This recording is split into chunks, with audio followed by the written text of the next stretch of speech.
ഇന്നത്തെ ന്യൂസ് അപ്ഡേറ്റ്സിലേക്ക് വന്നു കഴിഞ്ഞാൽ ലൈംഗിക പീഡന കേസ് പ്രതി പ്രജ്വൽ രേവണ്ണയ്ക്കായി ലുക്കൌട്ട് നോട്ടീസ് പുറത്തിറക്കിയിരിക്കുന്നു. സമൻസ് മടങ്ങിയതിന് പിന്നാലെയാണ് പ്രത്യേക അന്വേഷണ സംഘത്തിന്റെ നടപടി. രാജ്യത്തെ എല്ലാ വിമാനത്താവളങ്ങളിലെയും എമിഗ്രേഷൻ വിഭാഗത്തിന് നോട്ടീസ് കൈമാറി.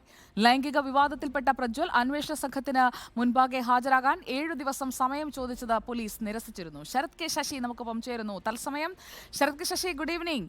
പ്രജ്വൽ രേവണ്ണ മെയ് 15-നായിരിക്കും റിട്ടേൺ എന്ന് കാട്ടിക്കൊണ്ട് ഒരു ടിക്കറ്റിന്റെ ചിത്രമൊക്കെ ഇങ്ങനെ പ്രചരിക്കുന്നത് കണ്ടിരുന്നു. ഇപ്പോൾ അടിയന്തരമായി എത്തേണ്ട ഒരു സാഹചര്യം ഉണ്ടെങ്കിലും മറുപടി ഒരാഴ്ച കൂടി സമയം വേണമെന്നാണോ?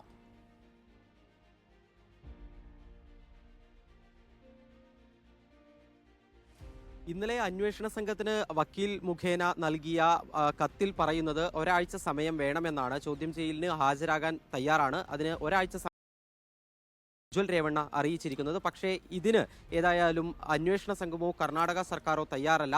പകരം അവർ ശക്തമായ നിയമ നടപടികളുമായി മുന്നോട്ട് പോവുകയാണ്. പ്രജ്വലിനോട് 24 മണിക്കൂറിനുള്ളിൽ ചോദ്യം ചെയ്യലിന് ഹാജരാകണം എന്നതായിരുന്നു കഴിഞ്ഞ ദിവസം പ്രത്യേക അന്വേഷണ സംഘം നൽകിയ സമൻസിൽ നിർദ്ദേശിച്ചിട്ടുണ്ടായിരുന്നത്. ഈ സമൻസ് കൈപ്പറ്റാൻ അദ്ദേഹം ഉണ്ടായിരുന്നില്ല. അദ്ദേഹം ജർമ്മനിയിലേക്ക് പോയതുകൊണ്ട് തന്നെ വീട്ടിൽ ഈ സമൻസ് പതിപ്പിച്ച് മടങ്ങുകയാണ് ചെയ്തത്. ഇപ്പോൾ ഒരു ദിവസം കഴിഞ്ഞിരിക്കുന്നു. ഈ ഒരു സാഹചര്യത്തിലാണ് അടുത്ത നടപടിയിലേക്ക് പ്രത്യേക അന്വേഷണ സംഘം കടന്നിരിക്കുന്നത്. ഇന്ന് രാവിലെയോടെ പ്രത്യേക അന്വേഷണ സംഘം ഒരു ലുക്കൌട്ട് നോട്ടീസ് പ്രജ്വൽ രേവണ്ണയ്ക്കായി പുറത്തിറക്കിയിരിക്കുന്നു. ഇനി പ്രജ്വൽ രാജ്യത്ത് മടങ്ങിയെത്തുകയാണെങ്കിൽ ആ സമയത്ത് പ്രത്യേക അന്വേഷണ സംഘത്തിന് പ്രജ്വലിനെ കസ്റ്റഡിയിലെടുക്കാൻ സാധിക്കും. ഈ ലുക്കൌട്ട് നോട്ടീസിന്റെ പശ്ചാത്തലത്തിൽ അതിന് മറ്റ് നിയമ തടസ്സങ്ങളില്ല. ആ രീതിയിൽ ശക്തമായി തന്നെ ഒരു ഭാഗത്ത് കർണാടക സർക്കാർ അന്വേഷണം മുന്നോട്ട് കൊണ്ടുപോകുന്ന സാഹചര്യമാണ് പ്രജ്വലിന്റെ കാര്യത്തിൽ നമുക്ക് കാണാനാകുന്നത്. അതോടൊപ്പം തന്നെ പ്രജ്വലിന്റെ നയതന്ത്ര പാസ്പോർട്ട് റദ്ദാക്കണമെന്നുള്ള ആവശ്യം, അതിനുവേണ്ടി കേന്ദ്ര സർക്കാരിൽ സമ്മർദ്ദം ശക്തമാക്കുകയും ചെയ്യുന്നുണ്ട് ഈ ഘട്ടത്തിൽ കർണാടക സർക്കാർ. അതിന്റെ ഭാഗമായി കർണാടക മുഖ്യമന്ത്രി സിദ്ധരാമയ്യ പ്രധാനമന്ത്രി നരേന്ദ്രമോദിക്ക് കത്തയച്ചു. ഈ കത്തിൽ ആവശ്യപ്പെടുന്നത് നയതന്ത്ര പാസ്പോർട്ട് റദ്ദാക്കണം.